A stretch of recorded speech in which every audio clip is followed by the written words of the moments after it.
so hard for Giants to do anything on the map with the comps they're running. Back in pick and bans though, once again, as we have highlighted, Giants will be on blue side because Roccat in game 1, 3, and 5 decided to take red side. So they could ban Jax Morgana. Once again, Giants haven't really shown anything that will make a change, but I'm happy about this ban from Giants. I think Shen is one of the biggest problems because every single time you try and 1v1 in a side lane, it is never a 1v1 because Vander on Shen joins in. This should have been banned in the last game, but I'm happy to see it now from Giants. Yeah, and last time they banned out the Kalista, the Lulu, the Elise. Already changing up with the Shen right here. We see the Jax ban now coming out as well. And this will be the 22nd time now. Give me a Lulu ban from Giants and then give me Kalista ban in the end. Give Elise over to Jankos. I know it's tough to deal with it in the early game, but still with the way Roccat likes to play early game, it doesn't necessarily mean Jankos is going to do a whole lot on an Elise, and you've got to take the chance. Unless you want to first pick Kalista for Adri. Something we haven't seen work for Giants other than one game all split long.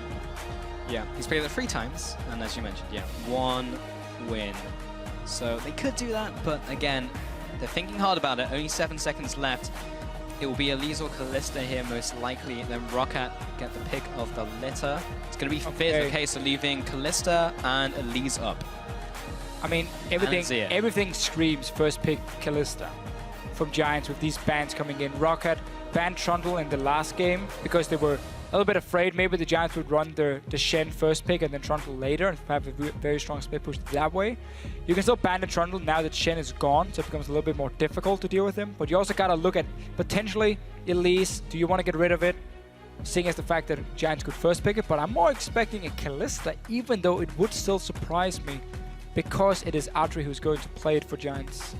So Roccat predict that Giants will once again swap up and go for a poke composition. They ban away the Varus, so they take away one of the big proponents of that from Pep and Nero.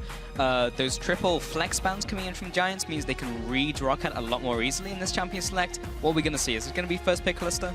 But it's a good point you just made right there with their flex picks being banned away, because that has been what Roccat did so well on purple side. Get a lot of early flex picks, very difficult for Giants to know exactly who was going where. We saw the Gangplank come in against the Olaf as a last pick in game 2. But yeah, I mean, again, Kalista first pick is what you normally see in this case, but Elise as well is open. Funny enough, they banned Elise twice instead of wanting it as a potential first pick themselves because they wanted to get it banned away from Jankos and then first pick like Lulu first game, then Sivir the next game, even though they didn't have to. Roccat though getting power picks everywhere. They do show the lanes though very early. They do, yeah. Both of the solo laners have been revealed and we know they're going to go there. Gangplank and Azir so far. What's it going to be from Giants? So, about this Gangplank early pick, the reason Roccat can go for it is Fizz is being banned away, who is an okay matchup into him, and then Riven would be the other pick, but we haven't seen where they played. I was randomly though spectating him in solo queue where he did play Riven. Okay. So if he's confident enough, he can take that matchup and punish Roccat for early showing the Gangplank. Obviously not in this rotation, he can wait for the next one. And it would still fit into the style we like to see from Giants, where he can be on a massive split pushing threat. Yeah. Well, I like myself some Riven, but we are going to see, first off, the Alistar and the Ezreal. Could be a bizarre flex, but most likely going to be going on to Adri. We did see Power of Evil, of course, pick up the Ezreal. This is one of the most safe bot lanes you can run. Nothing is going to happen in that lane if you are Giants. You're going to farm and heal and sit back. So they're definitely expecting Rallis to go for Kalista here. And they're going to say, okay, we know we're going to lose that lane, so we're just going to farm it out. We're not going to risk anything if you lock in Kalista, now that we leave it open. But the thing is, yes, it might be a strong pick for Roccat and Rallis, but they don't necessarily have to pick it no matter what. Because you can still look at what is it your team composition need. We saw the Sivir Azir in the last game, how it gives them a lot of flexibility. You can both disengage with the Sivir ulti and Azir. You can also play very aggressive. Set up that Azir all in where he can knock someone back with his own ulti due to that movement speed. So Roccat basically saying, we see what you're doing. We know you want a defensive lane, but we're not just going to go for the Kalista. We build more for the team here. Build for the team and build for the disengage. Picked up the Gragas here. I'll be going on to Jankos most likely. The Sivir as well. Just speed everyone up. Get everyone for the engage, the disengage. It's all good. Is Pip Nero gonna Xerath? He was thinking about it. Because over it. He has played it before. You got their Once. Ezreal already. No, don't give me AP Ezreal. I don't want to see it. But you have Ezreal already, which we would expect to go to Adri, unless you want to go Kalista. Xerath, add that in. Good matchup into the Azir. You have the Elise as well, who works really well in poke comps. So you would have a poke composition that could start grouping fairly early on, like just one item with the Azir Elise, especially. Seems like it's going to be Ezreal mid, though. And if he's not taking Smite, is it going to be what we have seen before from Pepinero, the AD Ezreal? Yeah.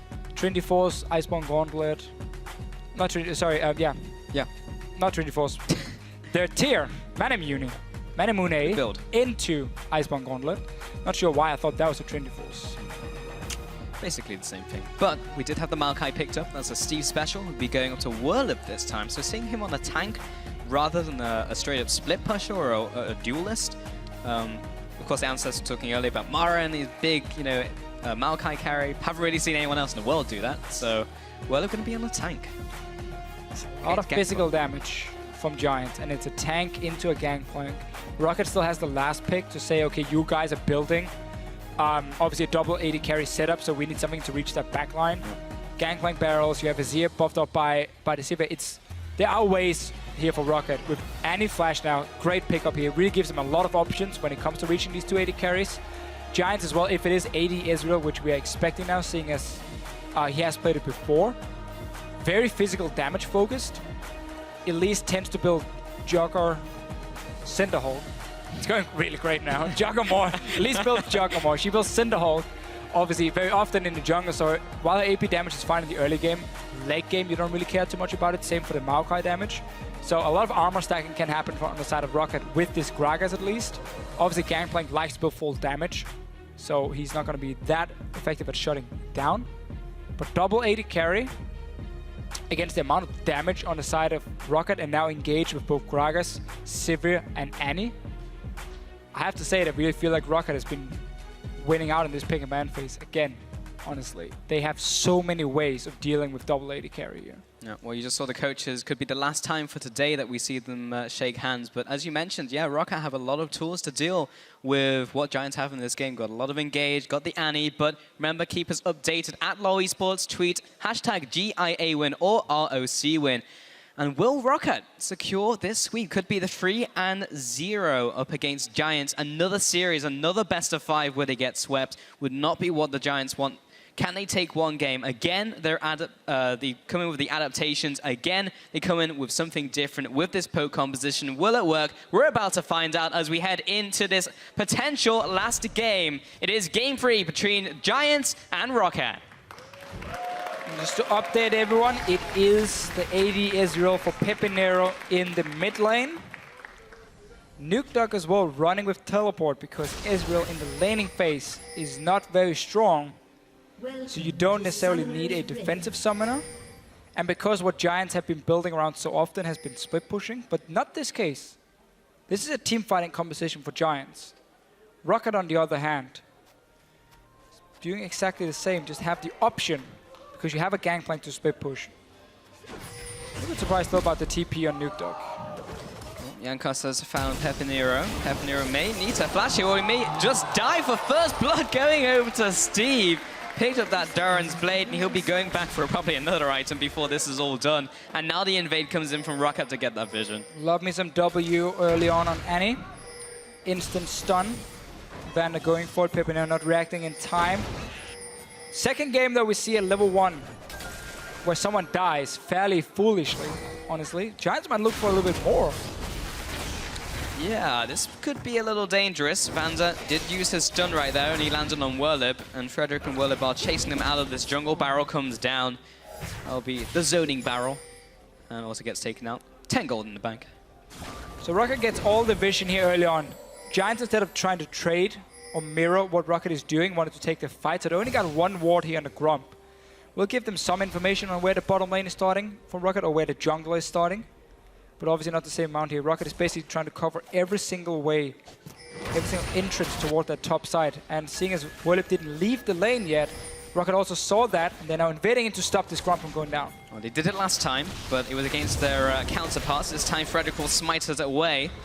Rales puts down the boomerang and is able to put them a little low. Godfred rowing up here. The flash and the pulverize does find Rales, but they don't have a whole lot more CC. Oh, there's the cocoon coming out. Rales is dropping low. He's already used the flash, but he does have the heal. There it is. Whirlup and Godfred still chasing after the sapling, slows him down. Whirlup comes into flash auto, gets the second auto and finishes him off. Vander also pulverized up. Frederick comes in here, already landed a venomous bite, and will be backing away. Another nice return kill coming in from Giants. So Roccat invading in to see who was starting the Grump here. Seeing as they hadn't seen Kalista, they must have expected it to be Whirlup and Frederick. Only got a little bit of damage down, didn't really manage to do a whole lot, and then Godfred moving up. Love to see Rales just instant flash away. Don't take the chance, don't risk that flash pulverize coming in from Godfred. In the end though, 1-for-1 in kills. We're back to having a lot of different action in the early stages, even before minions spawned. 2 guys went down. Oh well, minions were in place in lane, they had to spawn. Yeah. But still, 2 kills at 3 minutes. Very different from game 1, looking more towards the second game. Still not quite, they kind of just run at you and will have a lot of action. But yeah, no flash looking now. for another gank in this top lane. Has this red buff. Steve coming in as well for this gank. The stun goes down onto Godfred. He's low. He's already used the flash before, remember, for that flash. Pulverize and the knock-up. And Rales will come in with that kill. He puts the cow down and gets some revenge. So I like the adaptation for Roccat in saying, you guys have a wave that's going to push towards us because you already killed so many of the minions that we're gonna either set up a freeze or you have to overextend to shove it out so we can go get the kill. Because what it also means is once you see Godfred on the top side, you know bot lane is just a one-on-one, and Steve had TP ready so you can catch the wave while the Maokai got shut down from the gank. So Steve now getting quite an advantage in terms of CS at least, even though experience is the key one, and that's also what he's getting. Because Whirlup right now is being zoned off minions despite having Elise, and he has to wait for him to come down. He's going to pick them up now. He's going to get this entire wave, so at least he will get some farm too. But Roccat basically saying, you have to overextend without any flashes. Going to go early gank you and then TP bottom lane with Steve. Frederick is waiting in the wings here, in the brushes in the top lane. But he is recalling. Rales is playing this safe, or not anymore. He's level 2. Doesn't have any summoners, remember. And Vander did get hit by that sapling. Send in Vander. Oh, he's going to go in. And does get cocooned. There's the follow-up of the spider form. Do they have enough damage, though? Whirlup now coming in. The sapling will land onto Rales. Whirlup does have his Twisted Advance, but only just gets level 3 there. And Frederick was dropping low, so he will just back off.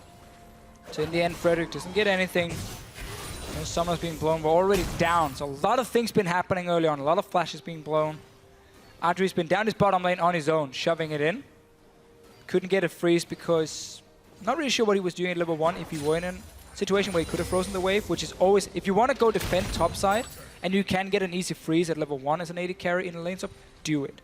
Because it's just so much more effective at denying farm. You saw how much Steve got in that lane once he TP'd down. So despite him having to invest into a gank top, he still got 2 or 3 waves when he TP'd down bottom lane. Godfred now, sitting in the top lane, taking turns, and who can gank this duo lane? And now Jankos moving into this jungle. Doesn't have any vision over Frederick right now. He's gone for his red buff. Mid lane, we haven't spoken too much about. There's not a whole lot has happened. It is Pepinera versus Nuke Duck.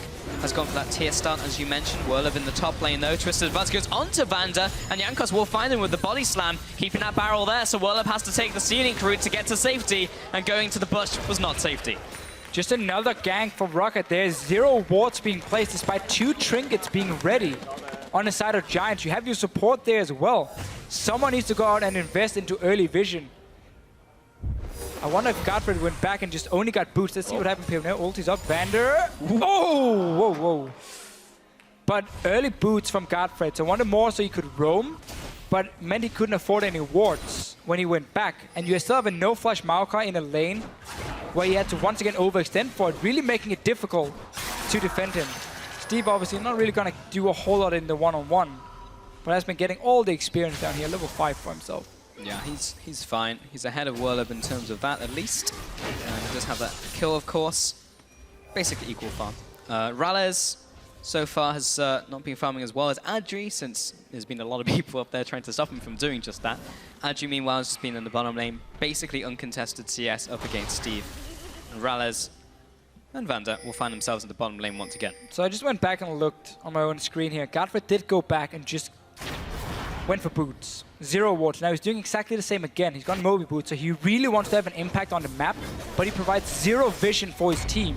And due to the fact that they use so many summoners, see what happens here. Vanda's no summoner, but Jankos is here. This is not going to work out well for the Giants. Godfred uses the minion taxi to try and get to safety. The flash into the ultimate from Nuke.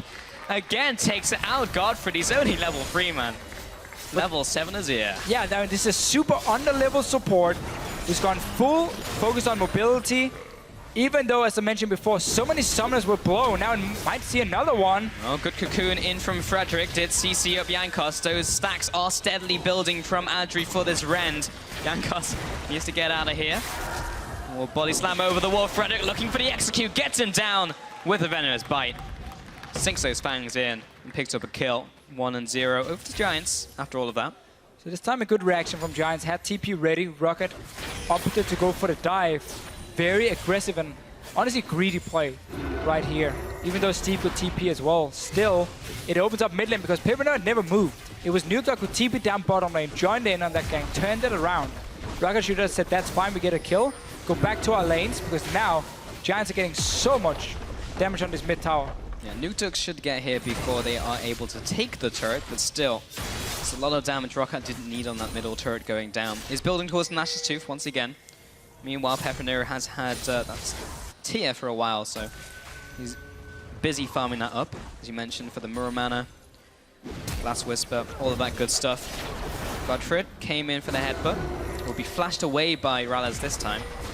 Good flash from Ralez. Had his spells shielded, one of the spells would have hit him. Anyway, Vander now needs to stun him up because Wolf is going aggressive. Coming in for the re-engage, pop the ultimate already. Steve now coming into this fight, should be enough to disengage at least. There's the chain of barrels, does not connect with the retreating tree. Frederick is still there. The stun was not charged up with the Pyromania from Vander. Werlip will use his W to get to this Grump, try and back away. Godfred, he's still level 3, but he still has headbutt. He's going to knock him towards the Grump. And Werlip has been CC'd up underneath this turret, taking the wrong escape route. Godfred, actually, for trying to assist his top lane, is probably going to fall here as well. Steve is the one to parlay him to death. And again, he goes down, a 2-0. Vander caught out by Frederick, maybe picked up.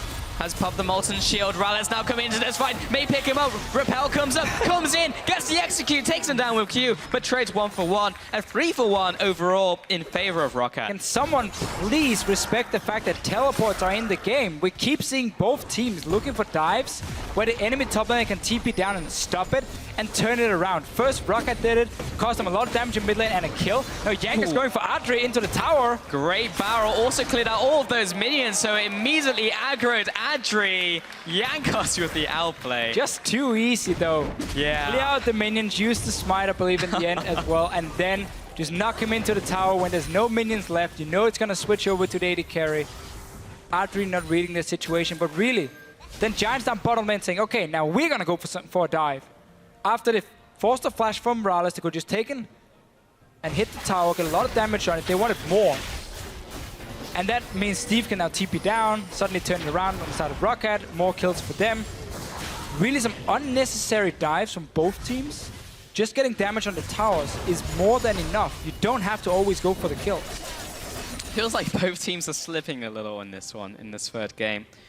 I mean, the other two games weren't maybe the cleanest, but still, they were thinking a little more about the decisions. So far, it's just been constant action, constant, let's go for this fight. It seems good. Let's not think about any of the summoners they may have, and let's go for it. And time again, and teleports come in. It is impossible to make it a low-risk situation when you go for the dives, because again, as you said, you don't think about the summoners at the same time. Something we highlighted earlier, Godfrey going for very early Moby boots and 0 wards on 2 or 3 backs in a row. So there was no vision really to spot where is Roccat sending their members. And in order to set up a low-risk tower dive, you need deep vision so you can see, okay, where's the enemy jungler coming, or who's moving down towards this top side, or this tower here. And you need to have, of course, the summoners under control. And Adri now going down. Flash into the tip is Adri kiting away, but it's just a question of who the kill's going to go to at this point. It will go to Ralez. And Godfred does want to make haste and get out of here. He's only now level 4. There's the Ezreal ultimate, clearing out no minions. And bottom turret will go down to Roccat. And we'll carry on the push, actually. Frederick is in the bottom side of the map, but there's no AD carry, no real wave clear out from Frederick or Godfred. Vander wants him. He wants the stun. He gets the stun.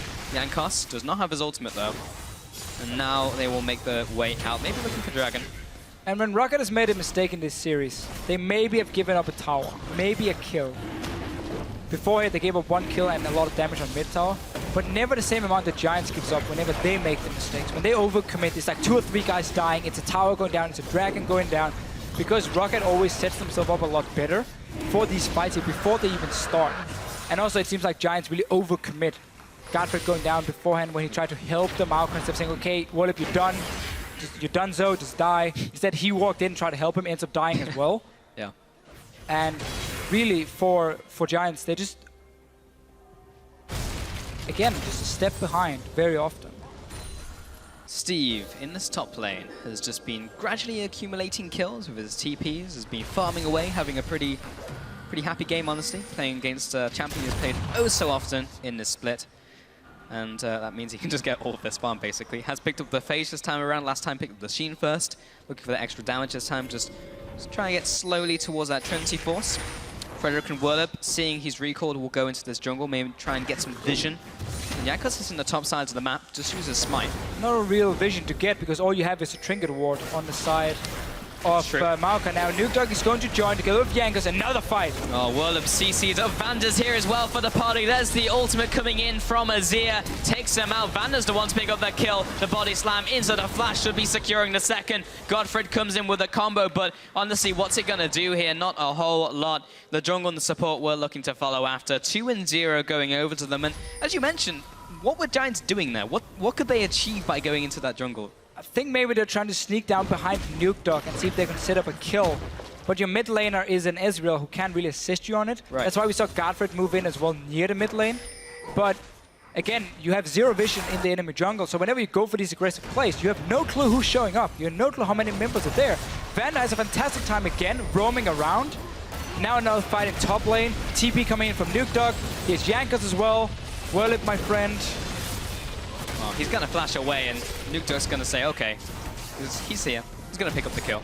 Now, this obviously had nothing to do with Vander, but almost every other kill we have seen in this series, Game 1, Game 2, Game 3, Vander's been part of it. His roams have been very, very good, and he's really been setting up a lot of things for Roccat when it comes to terms of vision, when it comes to terms of joining the fights, obviously in time. His anti-play has been spot on.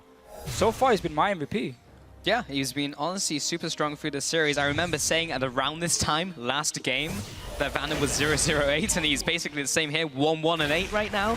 You can see the fan vote has changed a little since Game 1, 80% before to Giants, now only 48%. Has changed. We're looking now at what is it Giants are trying to accomplish with their composition here. Typically, when you run AD Israel, you want something like a Corki with it.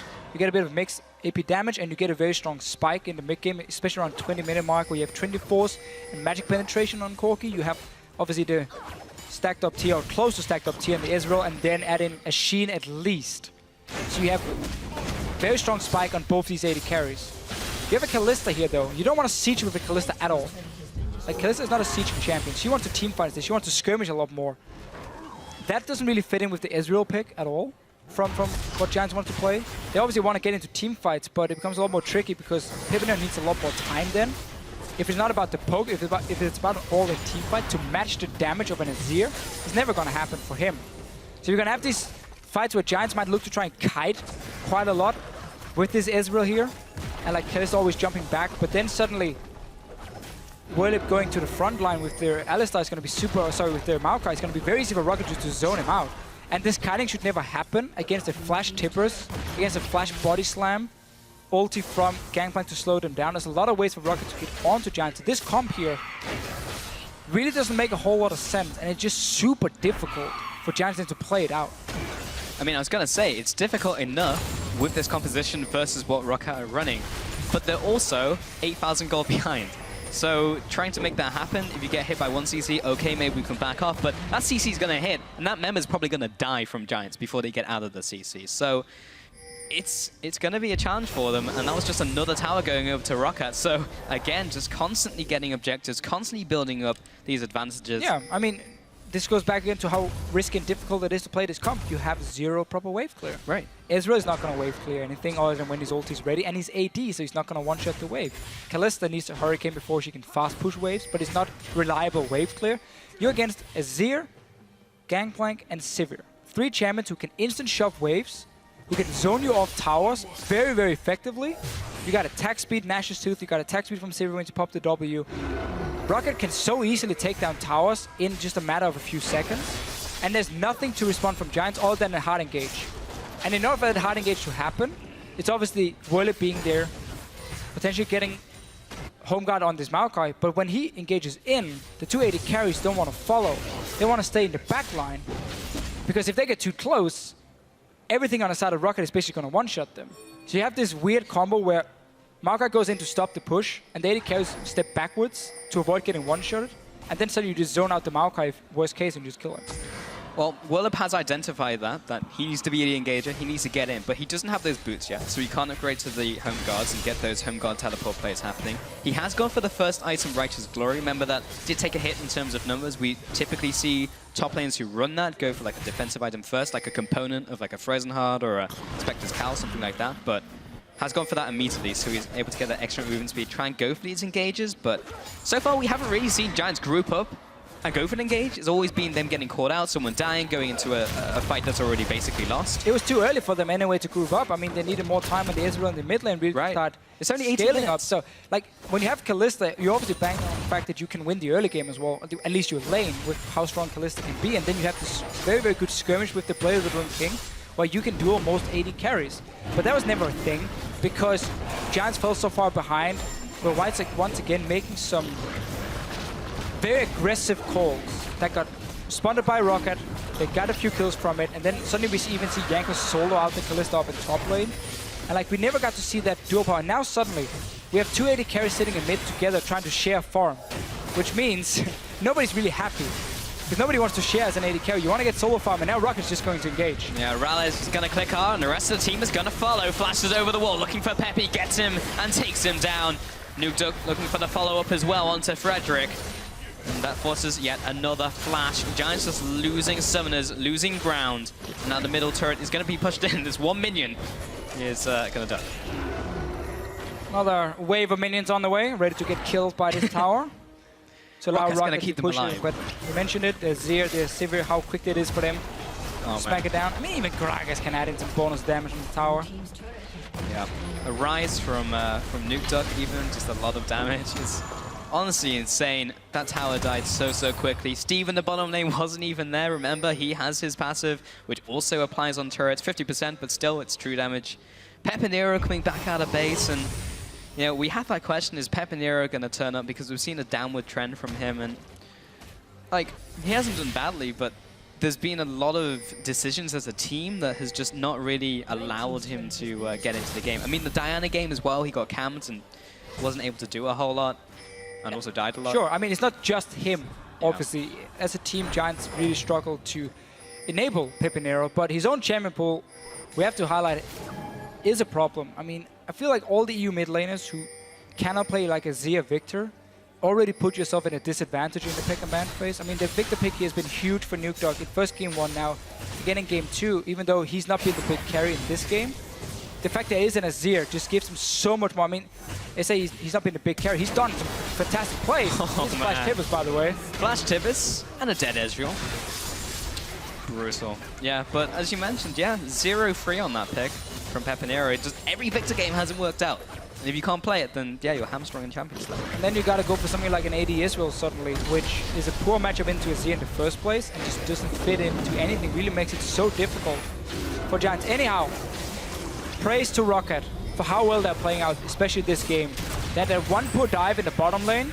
Outside of that, they have been in full control once again. They're playing around the map, rotating really well. Vander is roaming everywhere and being part of almost anything. And we get to see strong individual play as well from Nuke Dog, from Rallis. And Steve has honestly done a fine job. Wasn't 100% impressed by his gangplank in game 2, but this one, he hasn't really been challenged. Yeah. But the difference is as well, Roccat has had pretty solid early games every single time in this series, and that's down to a little bit from Giants pulling in Godfred, and he's like, nope, I'm out. I'm not going to engage for you. But yeah, Roccat have had some pretty good early games that's transitioned well into the mid game. They've made some good decisions. I want to see Roccat, if they manage to get out of this series, looking pretty positive right now against the rest of the teams. I think that's safe to say. Yeah. But how they do in the early game and how they transition that into mid game. Can they continue to build that platform for themselves to make those good decisions. That's really going to be the big thing, seeing as Origin is waiting next. Yeah, and we know how strong they are in whole other monster to deal with. So we got to look at the positive trends here from the side of Roccat, especially pick and ban phase for me. Big highlight, big plus for them. Yamato Cannon before the game again saying 5-14. It was his patch. He knew how to pick and ban properly, and his team are showing. They play Fizz, they play Lulu, they play Shen, they play Gangplank. They have all these picks. Azir as well, now that we've highlighted him so many times. We know Victor is a massive pick for Nuke. So all these very contested meta picks. They're also mega picks. They're also mega picks in many ways. Are there for Roccat. They're showing they know how to flex pick them. They're showing they have so many different compositions, and that's going to be key for them. Well, Nuke potentially caught out here, but is taking a bunch of damage. There's a shutdown going over to Peppy. Vander's going to be caught as well. All Giants are closing in, but here comes the teleport from Steve. This is a 3 versus 5 for Roccat, but they find one. They find someone else. Can they get onto Adri? Steve is already there. He's getting kited around. The Oranges will make it not okay. Godfred drops low. He'll go down to Ralez. This is getting very messy, but this is a 2 for 3 overall.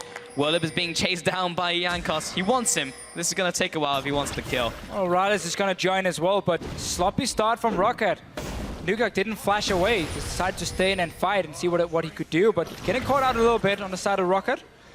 Whirlip is still getting chased, and there we go, goes down. But really now is the time for Giants if they want to get back in this game. Even though it's looking almost impossible, you have stacked up your tier, you have Trinity Force. I mean, that is basically the strongest your Ezreal is going to be, really, right now.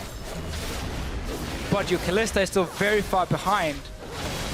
And Adri even gone for second item, Last Whisper. So he has not enough attack speed really to have much of an impact. He's obviously looking at the fact that the double AD carry.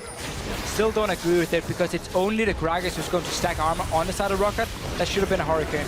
Oh, Jankos dropping low here. He will be backing away. Happy Hour will regen some of that HP as Nuke and Jankos make their escape. Just need to back up here. Sundisk comes up. And still, Giants are trying to close in. Godfred is here. Just jump over the wall from Peppy. Good explosive cask will disengage. And yeah, Peppy will be stopped by this minion wave. But if we... Actually, Roccat pushing down middle lane as well. It's going to go down. Well, they have no TP and Nuke yet, and Jankos is far away, so they should just back away, take the dragon instead. But yeah, as we said before here, Roccat got caught out a little bit. In the end, though, they managed to turn the fight around because they're so far ahead in gold. Can even go and take the Baron from it. We're just at that point of the game where they can make so many mistakes and hardly get punished for it because they've done so much work before this. Yeah, but if you think about like the games the Giants have won, it's all been about like maybe falling behind early. Yes, that's a lot of damage from Nuke. And then getting back into the game because they have such good scaling. Remember, Pepinero back when Runglaive Ezreal was a thing. Even almost took a game against Fnatic even. But they don't have something in the late game here. They just kind of flop. Yeah, I mean, there's a big difference between AP Ezreal and AD Ezreal in the late game. So yeah, while they have been able to pull that to late game from time to time in the past, not the case anymore. The meta very much shifting far away from a lot of the poke we see. You can still play it. Yeah. Still think there are some good poke compositions you can run, but you see more and more Victor, Z, and so on. We've seen it for a long time, obviously. But that was even a good adaptation from Roccat, because they decided to ban the Varus in this game. So even if Giants wanted to change their playstyle, go for a poke composition, kind of what they have here with Pepinero, they couldn't pick the Varus. Like, Roccat kind of just read them like a book and picked some bans.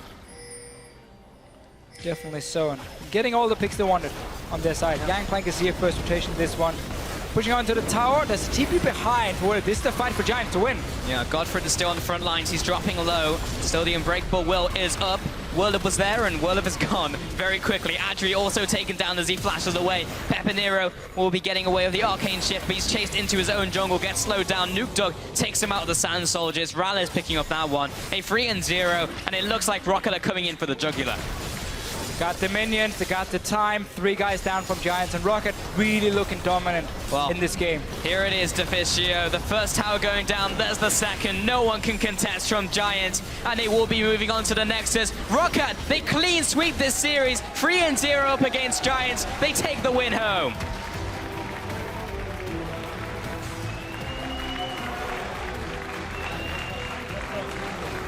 Just gotta give it to Roccat here.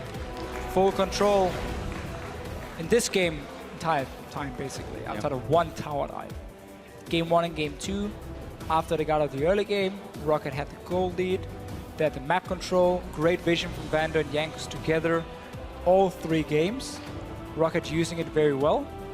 And honestly, just a level above Giants in both pick and bans and also in game. Yeah, well executed. They assume direct control, as you mentioned.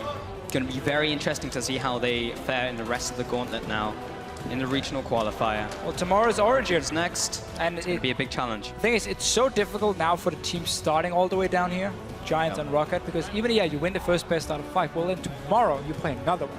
If you win that one, well, then Monday you face Unicorns of Love in another best out of 5. So there's a lot of work to be done between the best out of 5s, because you got to look at your own game and say, okay, what did we mess up? You know, what can we fix? Can we fix it over just one day? I don't even think the team will have time to scrim, maybe, if there's anyone they could face. Otherwise, you're going to just look at replays as a team and say, okay, here and here and here we made some mistakes. We got to fix that for Origin, because they will punish you.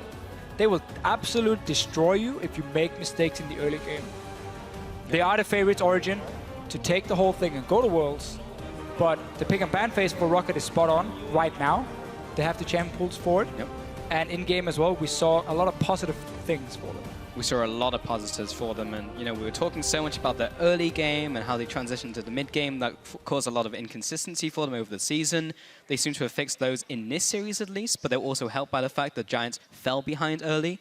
How will they do in the rest of the series? That's what we're going to find out in the rest of the gauntlet. But yeah, I completely agree. There's not a lot of time for them to adapt from series to series. You're facing a whole different team in another best of 5, a team that you have to read. And honestly, you just have to look at your own play and be like, this is where we can fix something. This is where we can do something else. But also they had, you know, obviously a few weeks coming into the gauntlet. Yeah.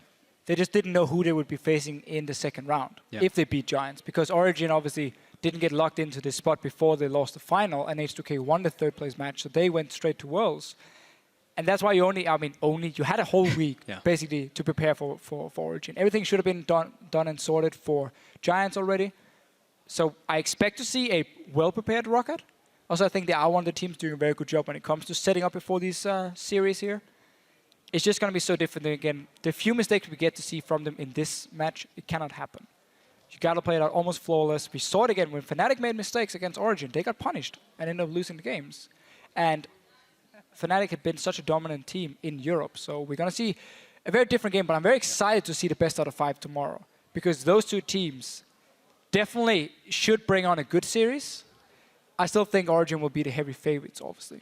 Yeah, of course. I mean, just the fact that they played so well against Fnatic in Stockholm, the fact that they took games off them is a pretty big deal. But yeah, I completely agree with Fischer. But we are going to toss it to Quickshot on stage for a word with a few members of Roccat. Thank you very much, guys.